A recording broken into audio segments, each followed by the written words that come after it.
The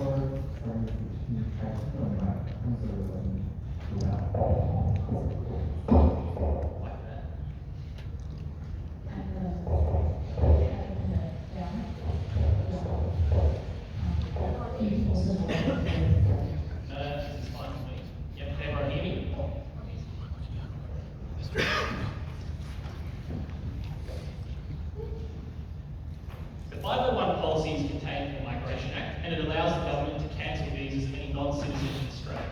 What does that look like? Why are people's visas cancelled? Normally one of three reasons. Either one, you've been sentenced to over 12 months in prison, but I would note here that this can be on an accumulation of minor sentences. For example, someone sentenced to 5 3-month sentences can be kicked out of the country, but also it includes time that you've spent in a drug rehabilitation program, not just in jail. The second reason that you can be deported is if you are deemed to have undesirable associations, which is of course a discretionary term that is entirely up to the Minister of Immigration to determine. And thirdly, if you pose a risk to the national interest. The next piece of setup I want to do is to explain what happens when the visa is cancelled. Because the moment your visa is cancelled, you become an illegal alien in Australia, which means that you go to an immigration detention centre. And if you are lucky, that immigration detention centre is onshore, somewhere like Villawood or a big apartment building in Melbourne that you cannot leave. But if you are unlucky, which is often the case, you are sent offshore, somewhere like Nauru or Christmas Island, and eventually you are deported, but I know that takes a very long amount of time, as I'll explain later.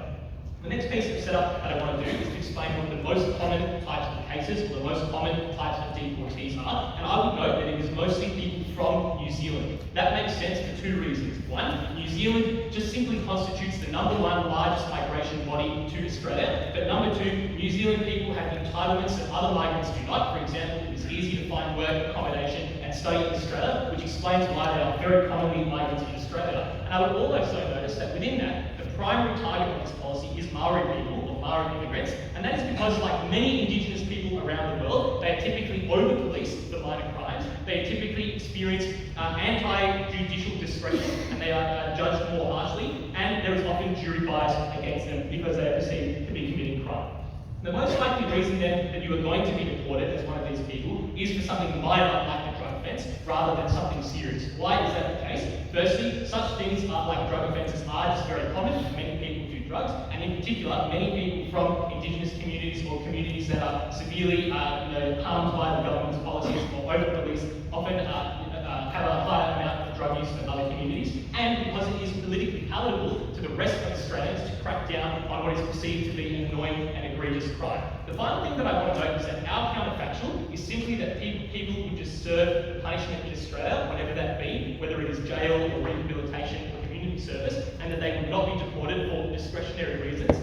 And I would finally like to note that this opposition is not deactivated, so they have to support the policy as it stands.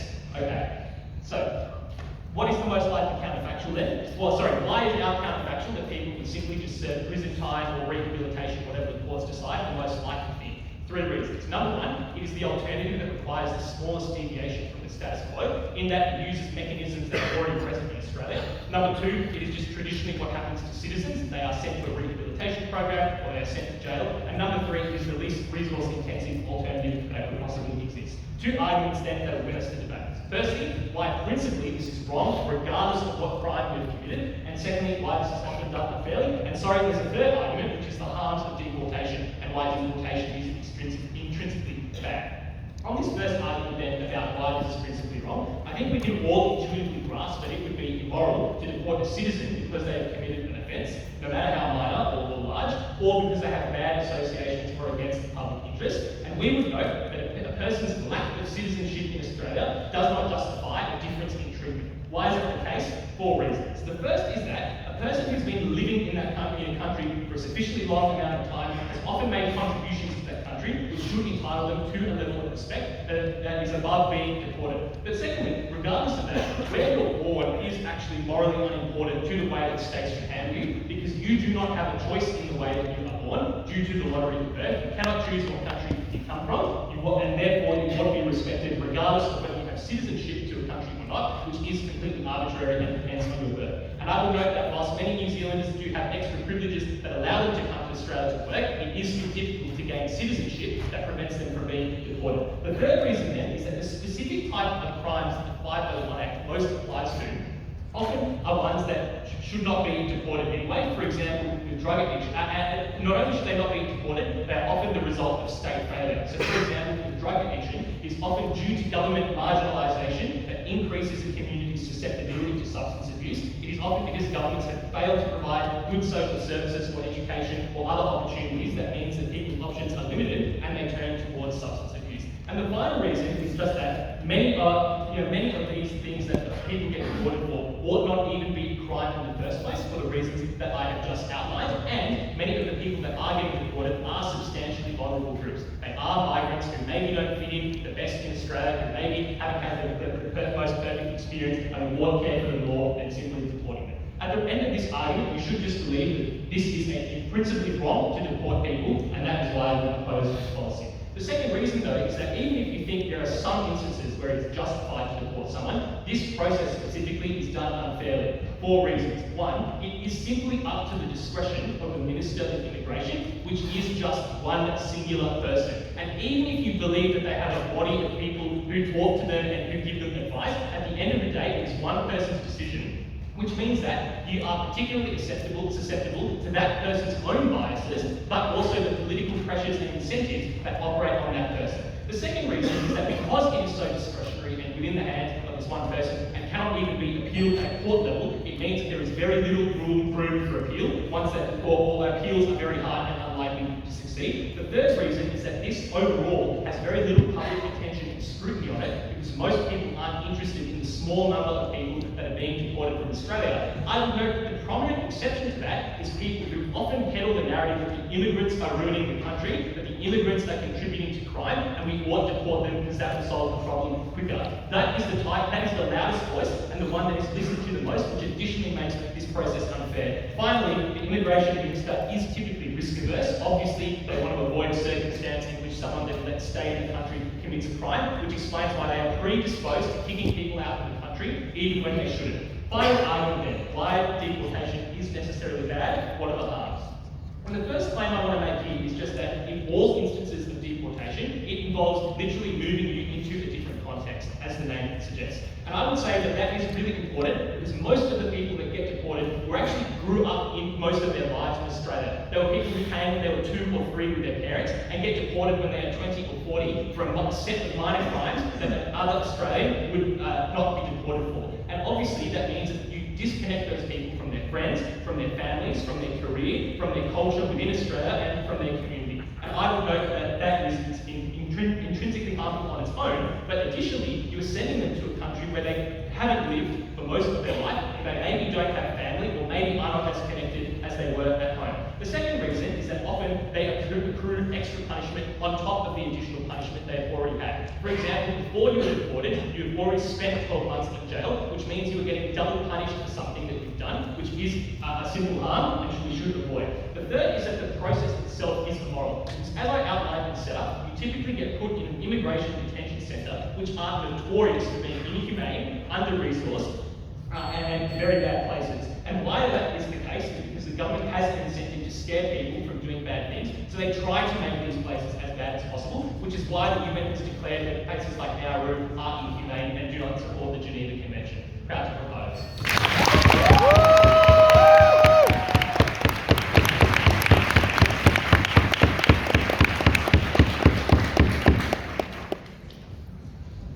I thank the speaker for the kind remarks and I'd like to invite the first speaker for side candidates.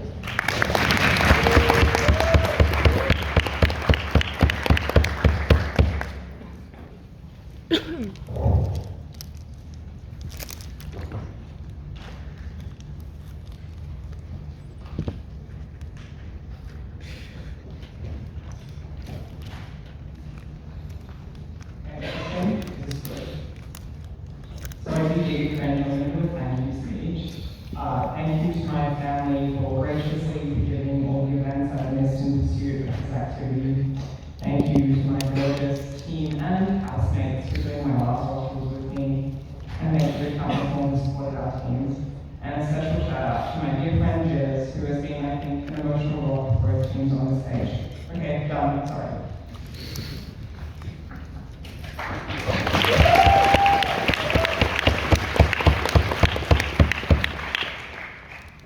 Migration is probably amongst the most Fears around migrants committing crime are enormously real and politically palatable to campaign on. That is why Australia's racist opposition leader Peter Dutton regularly goes on right-wing and murder press to invade against criminal African gangs in the suburbs of Melbourne. The emergence of discretionary powers like this one are a response to those fears. Those fears allow Australia to accept and tolerate more migrants, and they are assured that there is a response to migrant crime that the Australian government can exercise. It means Australia tolerates far more migration, which is profoundly good for the beneficiaries of that migration, and allows migrant communities to live in much more freedom and with greater pathways to citizenship, which is ultimately a way already given by the Affirmative something that's good. Three arguments in the negative.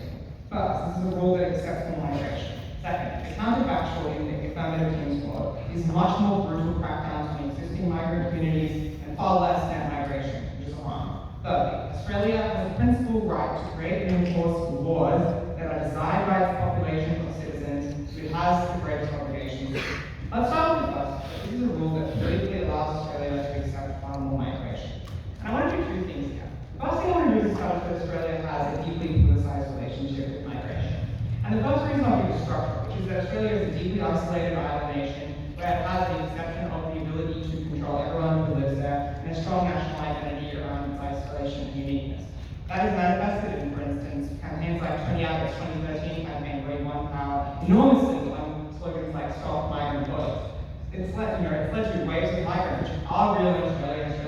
Australia has many migrants, but have prided themselves on integration into a unique Australian identity, and who are now, like Eastern European migrants in Australia, themselves racist and anti-migration, and who vote overwhelmingly parties like the Liberal Party and fully in one nation. But Australia has also inherited a history of colonialism through countries and associations like the UK, which has led to an association with an anti-migrant political culture. But what I want to do is specify this claim more deeply, which is that worry and that politicization of migration is one that specifically manifests in worries about migrant crime.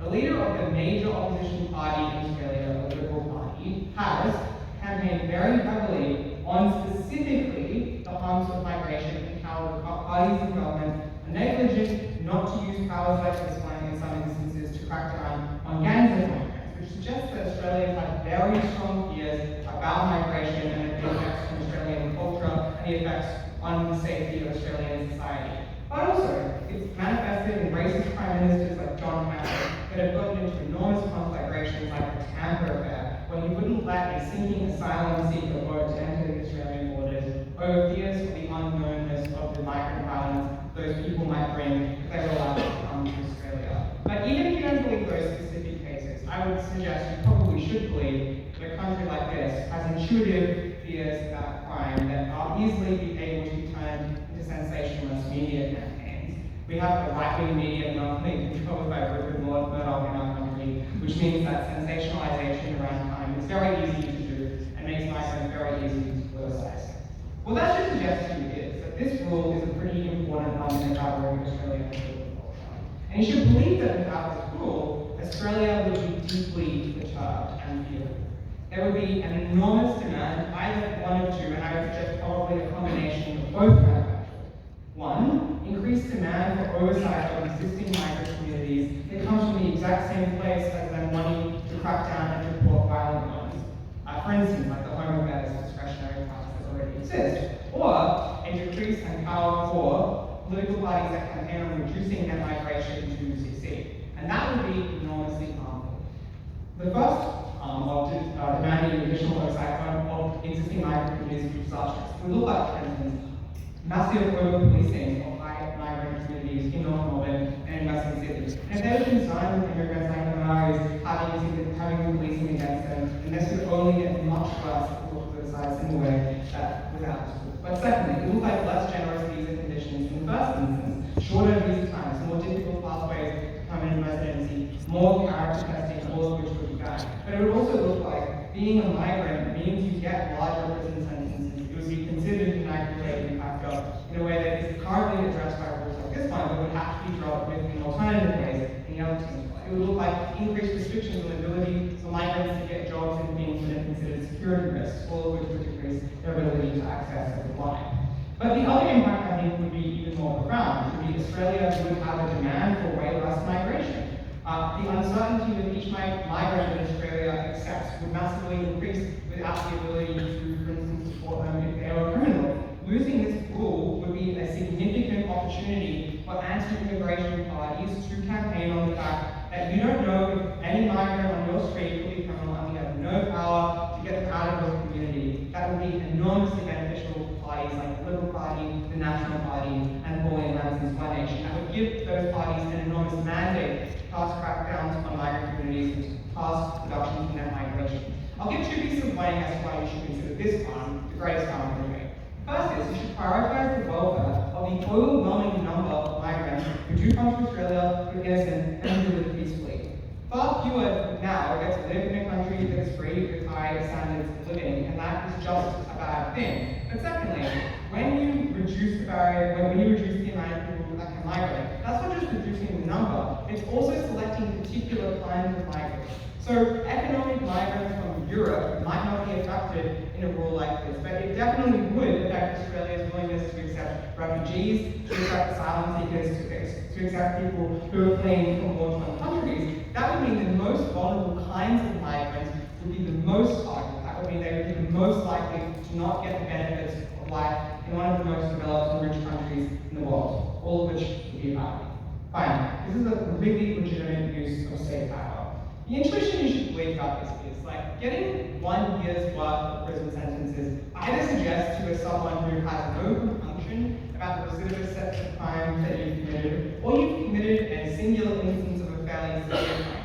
Something like sexual assault, something like general assault, something like armed robbery. And we would suggest these are crimes that people absolutely have the capacity to consent into. And we should consider them to be morally bad. But more so than that, we should suggest to you that this is a reasonably just rule. But more than that, we suggest that Australia has special obligations to Australian citizens, which makes this, by that nature, a specifically just power to exist. Australian citizens are the ones who pay taxes to the Australian government, to follow their laws, to be subject to those laws. And it follows from that Australians should be able to decide the laws that exist on people in those countries. And if it is a legitimate fear that people have to have restrictions on people that can live in that society because of that contribution to that society that those people have made, then we would say that it is a completely legitimate use of power to use against a set of people who would suggest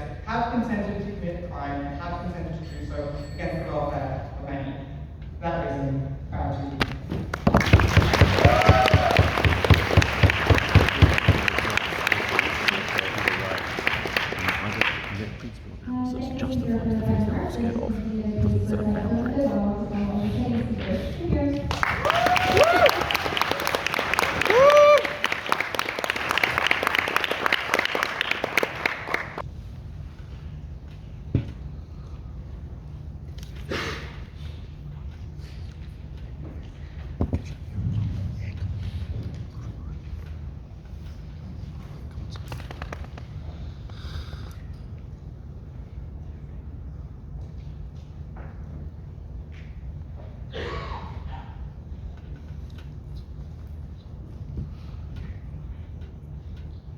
Three parts to this speech. First, Australia's 501 policy is morally repugnant, no matter what you believe the counterfactual to be. Second, on the counterfactual, and finally on evidence. Firstly, this policy is morally repugnant. Number one, in all possible cases, but number two, in the particular cases in which it is most commonly used, at the discretion of the Immigration Office, by the First Nations characterization is incredibly racist. And the easiest way for the Affirmative team to prove this argument is not by invoking any kind of sophisticated moral philosophy, but merely by stating in plain English the features of the policy we oppose. Migrants, most of them Maori, may be deported if they have spent up to a year in jail, if they have whatever the current immigration minister considers to be undesirable social associations, if they pose what he considers to be a risk to national interest. Such injustices, I think, speak for themselves, after which these people are forced to suffer, stripped from their homeland, from their families, from their languages, from their cultures, suffer in detention that I would note often is offshore,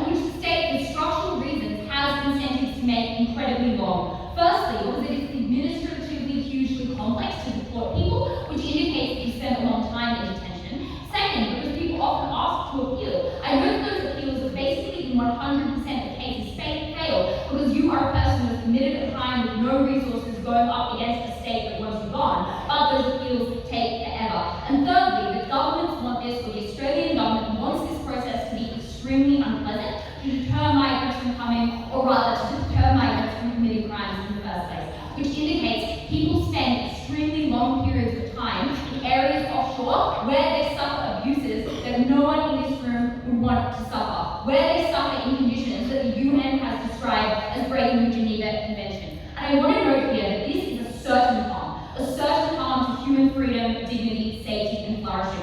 And perhaps there are possible counterfactuals more evil than the 501 policy, though I would struggle to name them, and this negative team struggles to name them. But those counterfactuals, panel, are speculative. We know for a fact that tens of thousands of people have suffered under 501, that they will continue to suffer. The negative team, therefore, must show an astronomical level of harm experienced by migrants on their world counterfactually to counter the certainty of our status quo evil. That is our principle, to which they do nothing in terms of a response. What do they say the counterfactual is likely to be? They say the counterfactual is that it will be more difficult to require citizenship.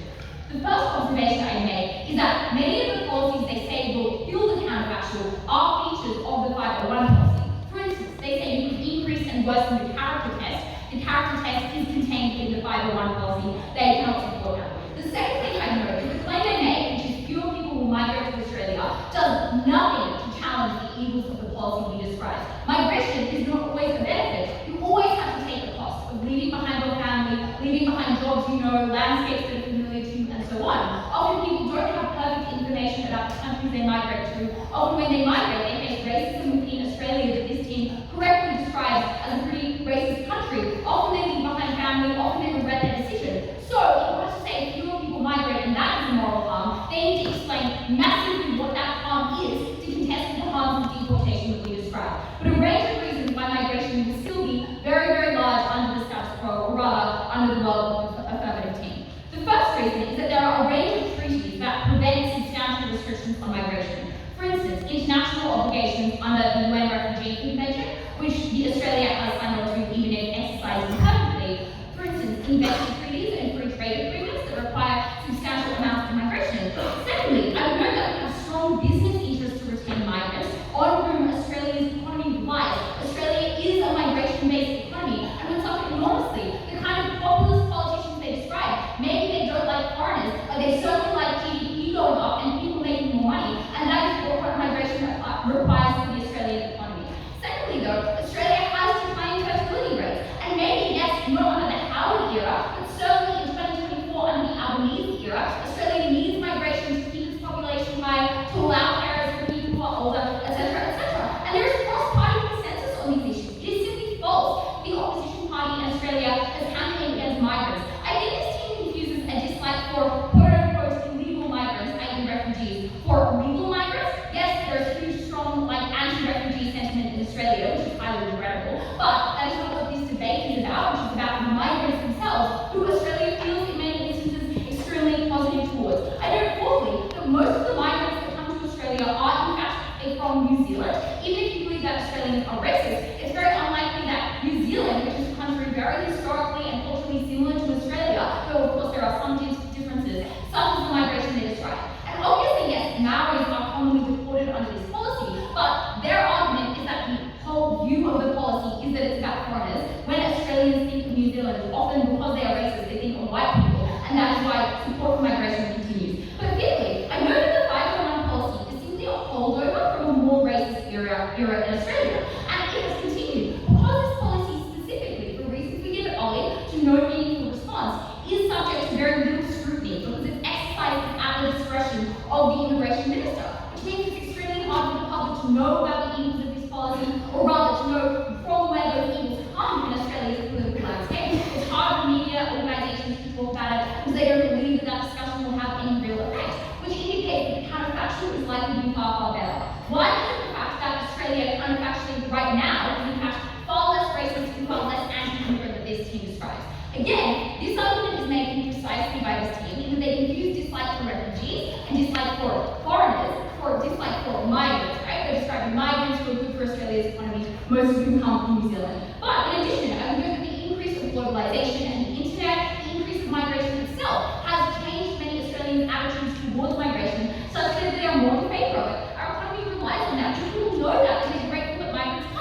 huge amounts of seasonal labour is done by migrants. The vast majority of Australians themselves are first or second generation migrants. Australia is an extremely multicultural country. All of that indicates that anti-migrant sentiment is changing, and so getting rid of this policy would only lead to good things. What then is the second harm that they attach to the counterfactual? They say in counterfactually there will be greater oversight of migrant communities. Obviously that relies on you believing that there would be anti-migrant sentiment in the absence of the 501 policy which you have just disputed, but I'll also dispute this specific harm. Firstly, the things they describe, like over-policing, are extremely expensive for the state. They force you to take resources from other areas where maybe police are more useful or where cracking down on crime would be a good thing. Second, many of the policies they describe, like longer prison sentences for migrants or restrictions on jobs, are illegal or unconstitutional. That doesn't mean that the government could never do them, but it indicates there are many political steps and degrees of backsliding necessary for those policies to improve. We have legal obligations to people that their counterfactual would contravene. But thirdly, if you believe the first negative is very pessimistic characterization of the status quo,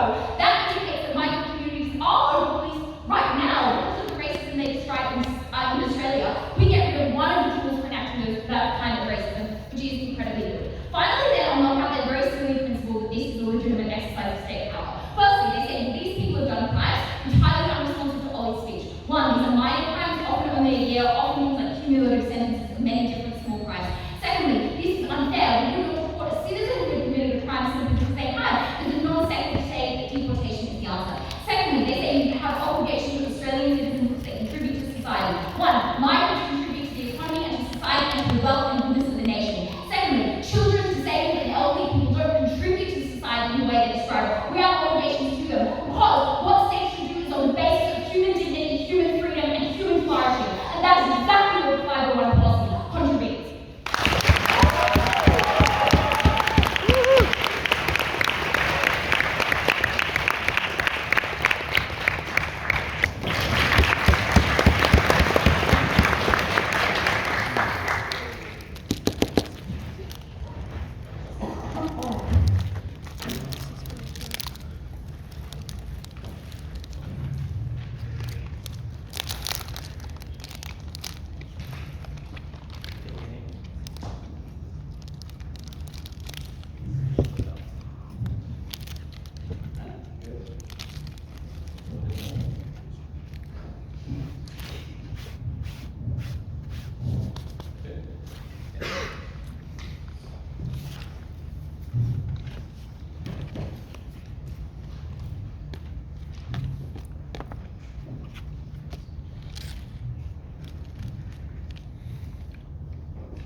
The injustice of this policy is no greater, and in fact is far more smaller than the injustice caused by killing it. Reductions from immigration would cause the deaths of tens of thousands of people every year. People who are seeking desperate escape from economic disenfranchisement, where they would otherwise starve in their home country. People seeking asylum from abuse from their families and from their governments. People without the migration policies Australia currently have would face desperation. This team condemns those people to death, suffering, poverty, and disenfranchisement in the name of protecting a small number of people. Even if the status quo is unjust, that is no more a morally incorrect thing to support than the injustices that they cause from their side. I'd say that is far more important. Firstly, I'll talk about the migrants that we let in. Secondly, I'll talk about the migrants that Australia already has. This team makes a few weak responses to our case. Firstly, say Australia is subject to treaties, which means it's unlikely to repeal its migration rules. Firstly, these are not as strong as they say. Governments have strong incentives to make the treaties they sign non-binding, so their sovereignty isn't impinged, so they gain government flexibility in order to support the population support in any given moment, because they're always averse to having control of them by other foreign governments. But secondly, as by their own admission, we often don't follow these treaties. Australia has treaties against human rights abuses, yet we still permeate human rights abuses against refugees that they claim. A clear suggestion that these treaties are not effective. Next, they say Australia's economic incentives outweigh their political ones.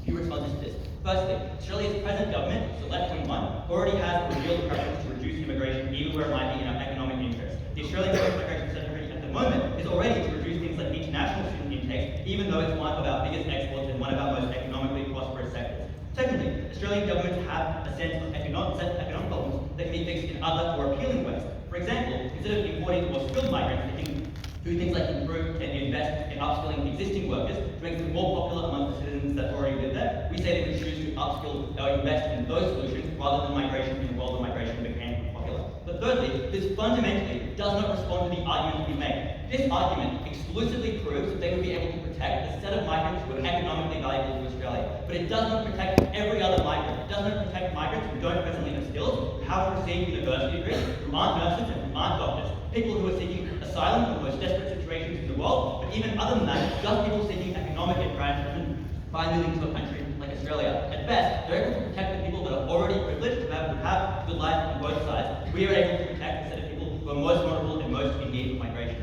Finally, they say we're talking about migrants, and people like these sets of people because they appeal to their ability to bring economic wealth to Australia. But I just don't think it's likely the backlash to this policy cares about the distinction between migrants and other people. They are fundamentally foreign people that Australians perceive as a threat to their safety because they have committed crime. Associate with them with every other narrative that exists in Australia about the racist treatment of migrants, like the fact that Australian asylum seekers are a danger, like the fact that there's a culture that threatens ours and therefore we protective of our community and of our national values. This feeds into all of those narratives, and therefore the backlash translates to all migrants, even if this set of migrants isn't appealing to people who isn't that popular. The only question you might have about this argument is why would this be a tipping point? The thing I want to prove here is it doesn't need to be a very large tipping point in order to have significant impacts on the number of migrants that Australia lets in and the kinds of migrants that Australia lets in.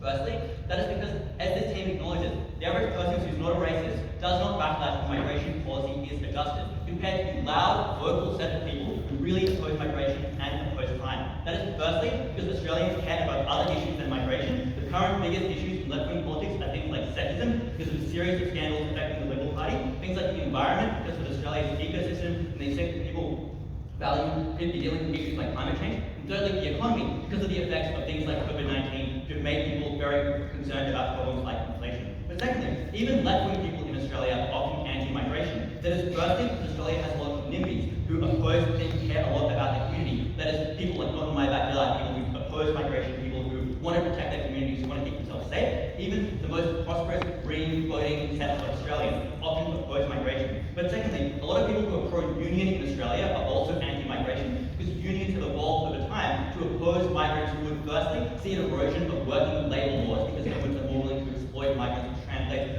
worse labour laws for all Australians. But secondly, because unions perceive the introduction of migrants as a threat to union workers because they think that migrant workers will replace existing Australian workers who are members of unions, and therefore migration will lead to union membership going down. Explains to you, this doesn't need to be a very big tipping point to unite Australians around the reduction of migration policy. Governments are therefore able to satisfy the vocal anti-migrant people this team acknowledges exist without upsetting left-wing people or right-wing people in this country.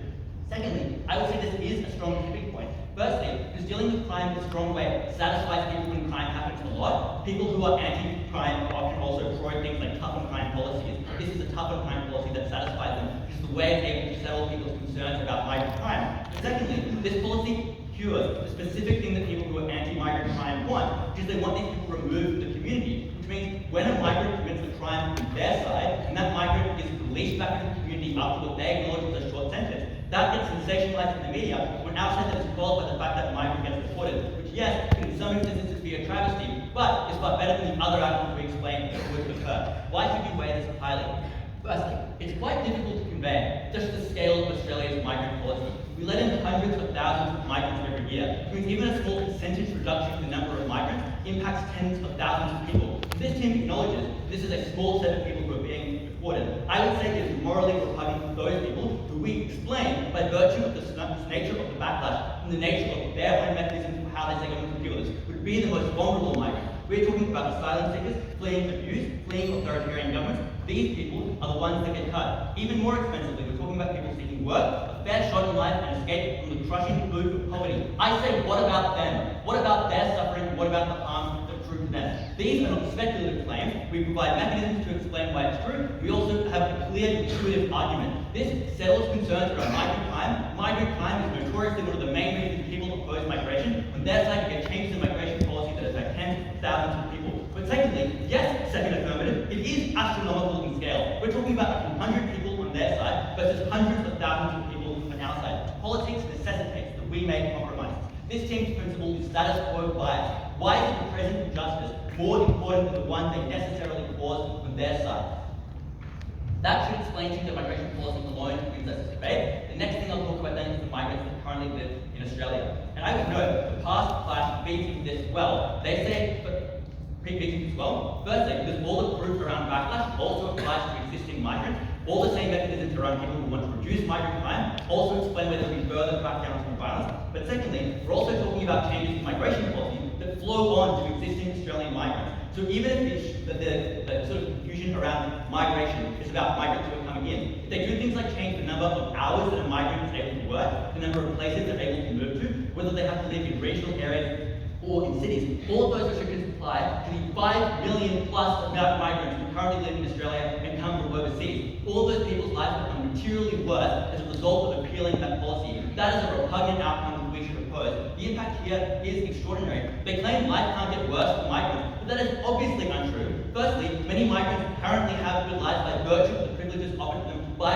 policies like this. They're able to get work hours because they have larger numbers of working hours on their visa. They're able to have freedom of movement, so they're able to move away from regional areas into cities in shorter periods of time. This team causes huge harm to them, and again, the weighing is clear. We're talking about police crackdowns, we're talking about more drug arrests, more drug addictions. This team says they're their own. Those things should not be crimes. They should be punished more often. Very proud to oppose.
It is wrong to lock people up in immigrant detention, often indefinitely, in conditions that are inhumane. The Australian Human Rights Commission says are designed to break people and strip them of their will. And it is wrong to uproot someone from a community in which they've lived for all their life, where their friends and family are, where their culture is, to move them to a different country where they have never lived, where they know no one, where they have no means of supporting themselves, and no way to help themselves, no way to make a life for themselves. And it is wrong to punish someone after they've already been punished, disproportionately, extrajudicially, and unfairly. Those are certain harms in this debate that we would have to oppose. Side negative says maybe some benefit would come from it. Maybe it would be good for some other people. But I would say that a society that would sacrifice people in that way, that would harm them, would tell you that it's for the greater good, that it is okay to visit those harms upon people because it will achieve some sort of utilitarian gain, is not a just society, is not a society that will lead to benefits for anyone, and is a society that you panel must oppose in the strongest possible terms. Firstly, I'll deal with the idea that this reduces immigration. Secondly, that it will lead to a crackdown on migrant communities. And finally, that this is in some way legitimate, winning on all three grounds. Let's start with the idea that this reduces immigration. I want to point to the 4 reasons we give you all the way to first affirmative as to why this is unlikely. Firstly, we point out Australia is a nation of immigrants. It's one that conceives of itself as built on immigration. It's within the national anthem itself. 40% of the population are either first, second, or third generation immigrants. And everyone knows immigrants. All people's friends, people's family, people's colleagues are immigrants. They see them every day. They know that they're not people who, are a scary form of the other, who go out committing crimes. These are the people who they talk to every day, who they know, who they love. Secondly, that people who are the bedrock of the economy, farming, seasonal work, aged care, that people who ensure the country continues to tip, that people who fill skilled positions in everyone's office, and the people who are needed as the fertility rate continues to collapse in all advanced economies, which need to be able to fund things like tax, welfare systems that every person knows and relies upon and wants. Thirdly, we point to treaty obligations that mean that often you just cannot cut migration. The response we get to this is to say, well, treaties are often lapsed and can be changed. Like, yes, it's true that some treaties are lapsed and can be changed. Those tend to be the international kinds of bodies like the UN, but these are different. These are things like free trade agreements, which have a specific counterparty who can retaliate against you if you do not hold up your end. For example, granting visas to the countries that Australia has free trade agreements with, like the EU, the United States, ASEAN, etc. And secondly, there are businesses who can sue you for failing to live up to those treaties when they can't get employees in to fill important positions within the economy, and they have both the resources and the capacity to hold governments to account. Secondly, finally, we explained that there's just a cross-party consensus on immigration being good. Both the Australian Liberal Party and the Australian Labor Party are largely centrist parties that are driven by corporate interests that are beholden to things like labor, like construction companies, mining companies, and other companies that rely very heavily on immigrant labor, that donate huge quantities of money to those parties, and push very aggressively for things like lax immigration laws. Which is why, as that second native speaker tells you, Australia takes in such vast quantities of migrants, as it will continue to do so. Do not let this team confuse a dislike of illegal immigration for a dislike of legal immigration, which people are largely supportive of. We get a couple of other responses. We hear, well, maybe if there's a problem with the economy, you could just upskill existing workers, or like one, that's far more expensive, which is the reason you wouldn't do it. And secondly, notably that can't fix problems like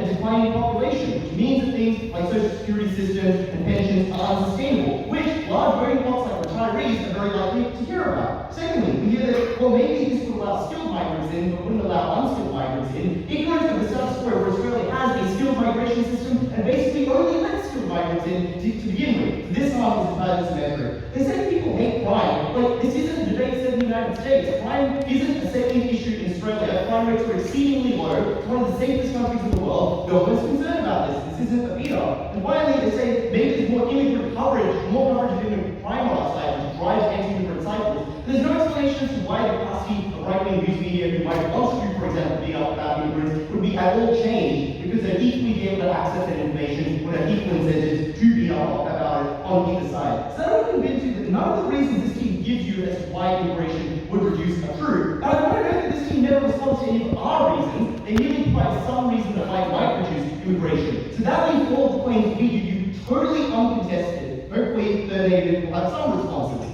But additionally, if you believe this team that, for example, that Australia is such a racist country, you should also believe that it's unclear that immigration to this country is a benefit in the first place. So if that was traded off, in their best case, it's unclear that that is a harm we have to meet. At the end of this, weigh the very speculative harm they say, but maybe immigration goes down, which notably is a potential benefit that could accrue to some people, against a certain and definite harm that does accrue to people every day as a result of this policy that is grievously unjust and that you must oppose. Secondly, let's talk about the issue of crackdowns. There are a number of reasons why this is unlikely. Firstly, it's very hard to find where the migrants are. They tend to be spread out quite well across Australia. It's a largely assimilated country. And secondly, it's not clear that you can see who a migrant is. Like, Australia's a multiracial country. There are lots of brown people. There's lots of people of all different races. You can't just know someone is a migrant in order to crack down on them. Secondly, the vast majority of immigration to Australia comes from New Zealand, then England, then Europe. So it's not like these are even people you can be racist against in any meaningful sense, because they often aren't just part of the same ethnic groups as the majority. Thirdly, we point out that it's unclear people even know that this policy is being repealed. It doesn't get a large amount of media attention. It's unclear anyone would care. Business would just go on as usual. Thirdly, the capacity to crack down seems symmetric. If you believe over-policing already occurs, which we suggest it does, it's unclear that it gets worse. For reasons like one, there's only so many resources.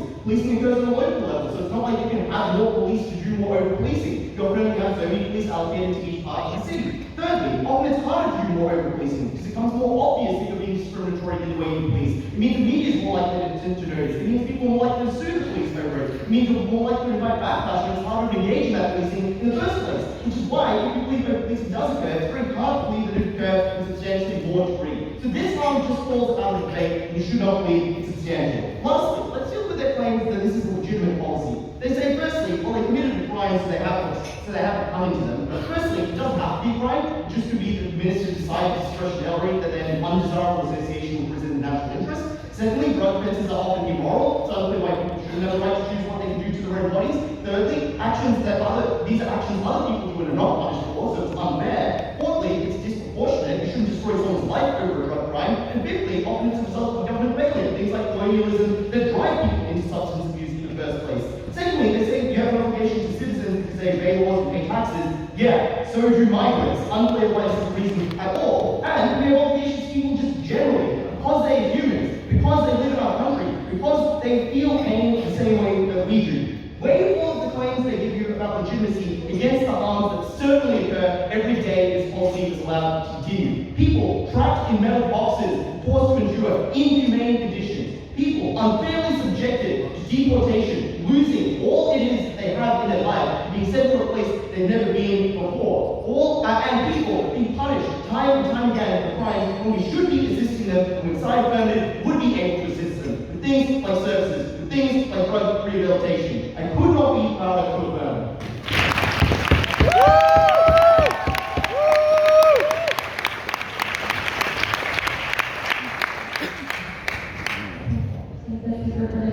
I'd like to invite Hervir, the speaker. Hervir.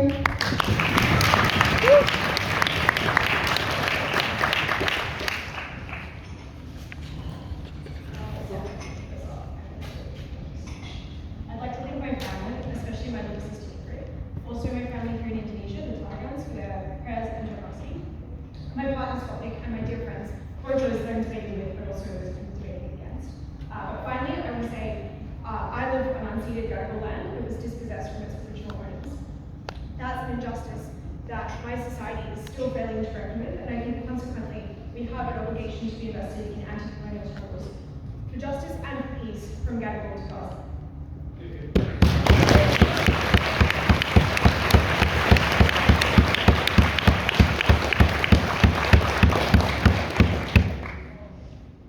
Sorry.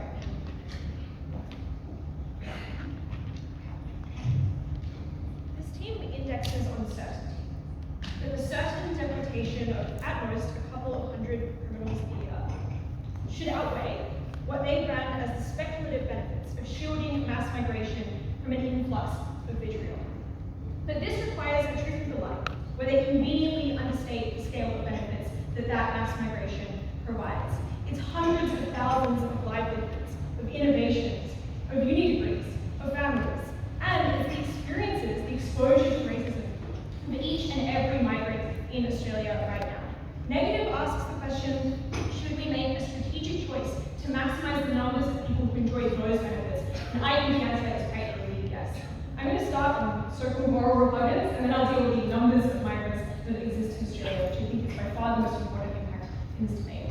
This team's principle hinges on the intuition that people should not be granted different rights by states on the basis of the country that they were born in. And they suggest that the kinds of abuses that the Australian government wreaks on migrants are obviously morally regrettable, and that means that we should specifically regret this policy. I think there are serious problems with this argument. Firstly, I think it is insufficiently specific. The entire visa system, which they seem to support, does this. The visa system already attaches pretty strict conditions to many people's visas. The visa system, if, for instance, it applied more strict conditions, would be more significantly reducing people's freedom of movement, reducing the kind of privileges people were entitled to on the basis of their nationality. And secondly, I would note that states gain legitimacy via sovereignty. If it is the case, like obviously, the people who are talking about in this debate are also granted rights by another country to which they are citizens. I don't think this team ever kind of grapples with why Australia specifically should provide them the kind of rights that they suggest. We know that Australia does have the right to laws for and citizens for its territory, much like any other state. But finally, I would just note that this moral argument is just clearly flipped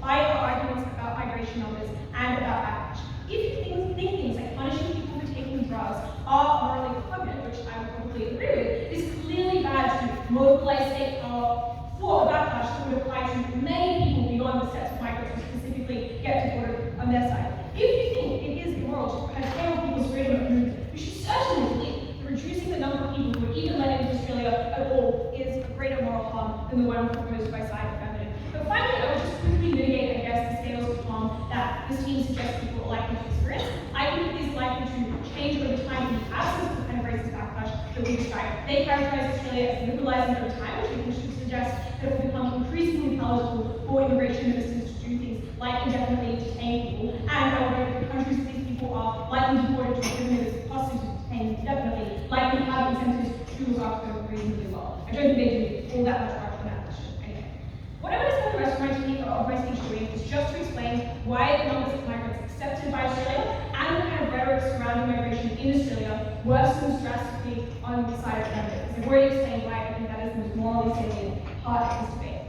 The first observation I want to make is about the scale of anti-migrant sentiment, the scale of anti-migrant response that exists that we described to you on the side A. Because we explained that this kind of backlash, this sense of anger at migrants, is not constrained to the sets of migrants who specifically would be deported or specifically would commit crimes, or even to the sets of migrants who Australians are, in the status quo mobilized against. We explained that anti-migrant sentiment is not super rational. It is about biases, subconscious biases whipped up by the media. And as this team observes, many people in Australian society right now have a poor understanding of the immigration system in which they live. Which means it's not true that this backlash would be constrained, as they try to suggest, only to refugees, or only to people who commit crimes, or only to migrants who don't know. It is, I think, very possible for worries about crime, for fears that the government has lost control of migration, worries that are salient at various points in Australian politics, to be weaponized against migrants across the board. I think it is a wide-scale harm. And I think, I just quickly respond to the thing which is you can't see if someone is a migrant. That, I think, expands our scale of benefit, because I think this means that people are racist to a wider scale, people who are second, third generation migrants. But additionally, I would note that this argument is not just about the people who can no longer get into Australia, it is also about the people who are already here, about the way they are treated, about the sort of rhetoric that they are exposed to, about their safety as they go about the streets of Australia. Finally, I note that crucially, crime being small explains why our harm is asymmetric. Because it might be the case that right now, people don't see a lot of crime committed by migrants. There are relatively few people being deported, because there are relatively few people who commit crime at all. But that explains why blowing up fears of crime is able to create a disproportionate reaction from the general population, one that affects people who are not criminals. They have a couple, I think that their best response to this material is just to say, well, people aren't really, they're not invested in a specific policy, the policy called, 501 or whatever, which means no one would notice if you got it repealed. But I think that this just mistakes our argument. Like, our argument is not necessarily the quotas that going to polls with the number 501 in mind. Our argument is that what media companies, for instance, have the incentive to do is when someone commits a crime, they perhaps always talk about it, I'll be generous, symmetrically on either side, but people are uniquely stressed out about on their side because the government just actually has no way to, take that person out of the country. The government has no way to recompense the way that society expects. But additionally, I think the media, if this policy was removed, would have incentives to trade in on fears of crime, to trade in on xenophobia in Australian society. I think they would do, media profiles of the kinds of criminals that were letting back onto the streets rather than sending home. I think that would be something that would be very likely. And indeed, finally, you note here at first this has happened. But where immigration ministers have exercised their discretion to let people go, and that person has gone on to commit a crime, that has created huge backlash, that has fed into anti-migrant sentiment, even in the status quo.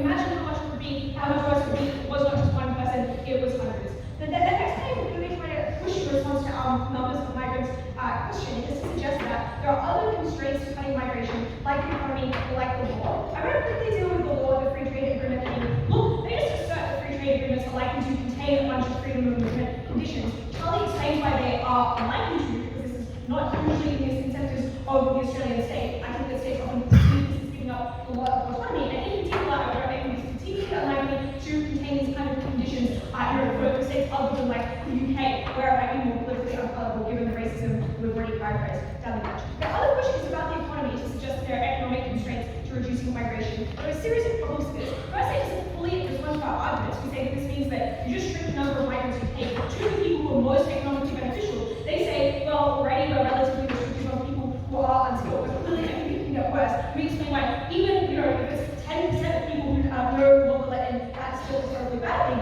And secondly, we explain that this is certainly not cross-party incentive. Currently, the Australian government is doing something called the migration strategy, which is reducing international student numbers. International education is one of our biggest exports, but still fucking over our own economy because of racism, because of hostility to people from outside Australia. But finally, I would note that states have important countervailing political incentives explained to you at length by Charlie to receive no individual response. The final push is to contest how racist Australia is. They say, well, Australia is a nation of migrants, so maybe we would not be vulnerable to this kind of rhetoric. Well, first of all, we preempt this by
for far longer than they are presently, and in far worse conditions.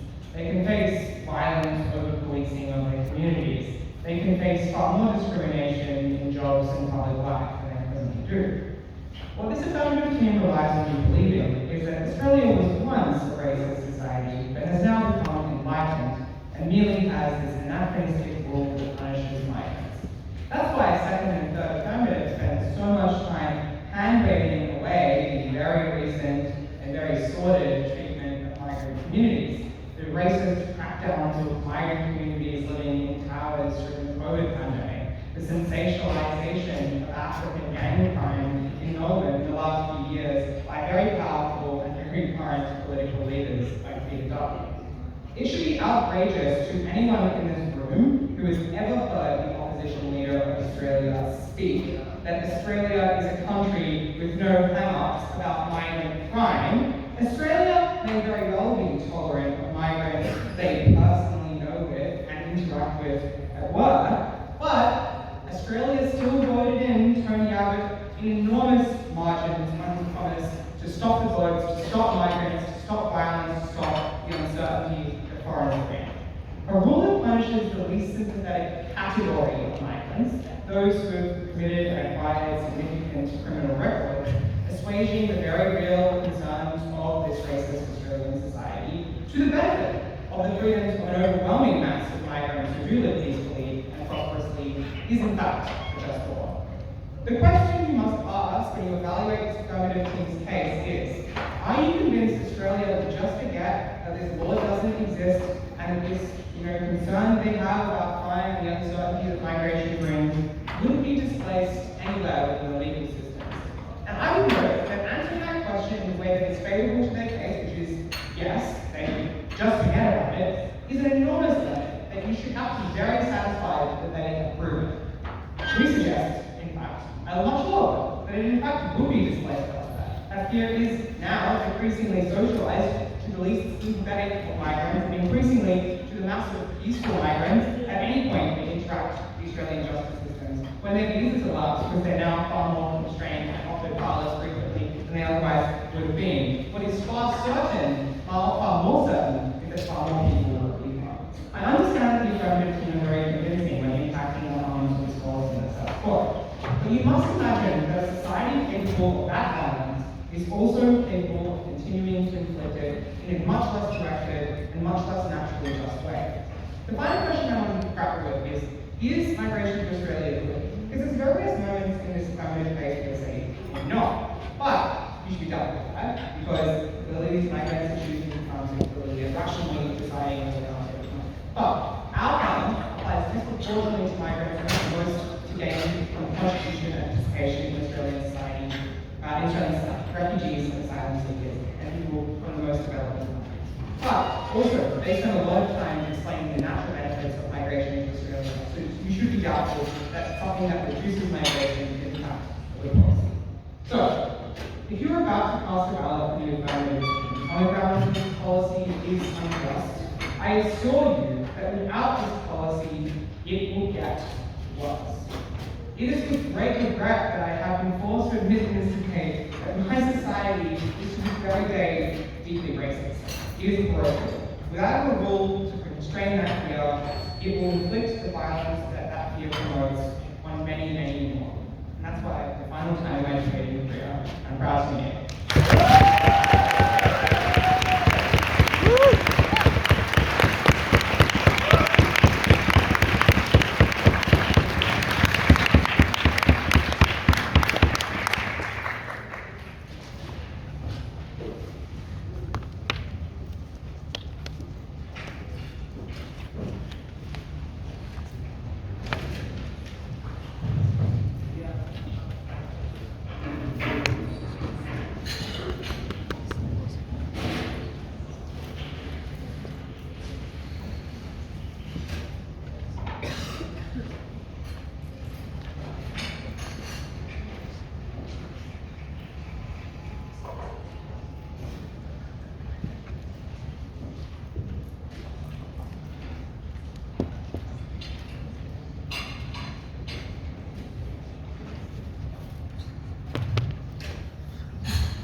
range of scary counterfactuals. From first speaker, less migration, expensive over-policing and illegal employment discrimination. At second speaker, a decrease to refugee acceptance, restrictions on which negative forgets are distinct politically and legally from restrictions on migration policy. Increased drug arrests, restrictions on migration's freedom of movement. A third, they ignite this characterization of Australia as racist, suggesting it would improve in their world into the future, and then cut their plausibility even further by saying, well, perhaps if over-policing is so difficult, you'll just restrict the rights of all first, second, and third generation migrants, anyone who was foreign in Australia. And we're responding to that extremely intuitive analysis about why Australia is a pro-migration country, the status quo with extremely high migration levels, the fact that migrants are economically and culturally essential to Australia, cultural and economic benefits from which existing migrants as well as non-migrants in Australia reap. This team just shaves down their benefits even further. They say, well, maybe you get to protect skilled migrants on your side, but you're not protecting the unproductive ones, forgetting that Australia's point system selects the skilled migrants anyway. A third, they say, well, maybe it could get worse. How exactly is this? And we rebut each of these shifting counterfactuals one by one in detail. But there are a few observations that you should make about the broad strategy of this negative team as a counter. The first thing I note is that most of the policies and responses they describe require a large loss of money or violations of constitutional law. They all present substantial opportunity costs on resources. Most are very hard and expensive to implement. And importantly, they draw from very different wells of political support. Many people in Australia who hate refugees would also have an ideological opposition to employment discrimination. And the problem with this strategy for this team, with their shifting characterizations, is that in spreading themselves so thin and attempting to cobble together from many different sources a harm that can perhaps rival ours in scale, negative ensures that no one harm they point to has been proven or impacted to sufficiency. And this explains why we've been both on the metric of certainty, as both teams concede, but also on the metric of rigor. I'll now engage secondly in an issue of weight. I'll be very charitable. Imagine that negative arguments are entirely true. They still cannot win the debate. Their claim is they get fewer migrants to cut down on existing migrants, and their so-called clever way is that many of these migrants who exist in Australia have not committed crimes, they exist in greater numbers than the migrants deported in the status quo. But these pieces of weighing do almost nothing for the negative team, because we know, without response other than concession, that deported migrants overwhelmingly are convicted of trivial drug offences that in many cases should not be illegal in the first place, that are morally important, and that even serious offences do not justify deportation. We know secondly, to no response at second thirdly, that migration is not always a benefit to people who emigrate, though it is a benefit to Australia, because it poses substantial costs, a loss of your job, a loss of family, a loss of culture, that frequently migrants don't consent to, which explains that bringing more people into Australia is not a large benefit for them. But thirdly, they underplay the numbers of people deported, threatened with deportation by employees and governments on our side, and they underplay the immense suffering they feel. I'll talk finally then about our world. I've left little time for this in the reply, not because it's not important, it is by a mile the most important part of the debate, but because this team does so little to rebut it. We explain that this is a violation of fundamental rights, and you should note how repugnantly utilitarian this negative team is. You should not sacrifice 100 migrants who would be deported to help 1,000 possible ones. You should care about people as they exist right now. You should not violate rights so that you can get the correct amount of utiles on a spreadsheet, because people matter as they exist. We explained in no response that this policy is used at the immigration officer's discretion in unjust and cruel ways that will constitute cruel and unusual punishment for the people who experience it. I'm extraordinarily proud to affirm.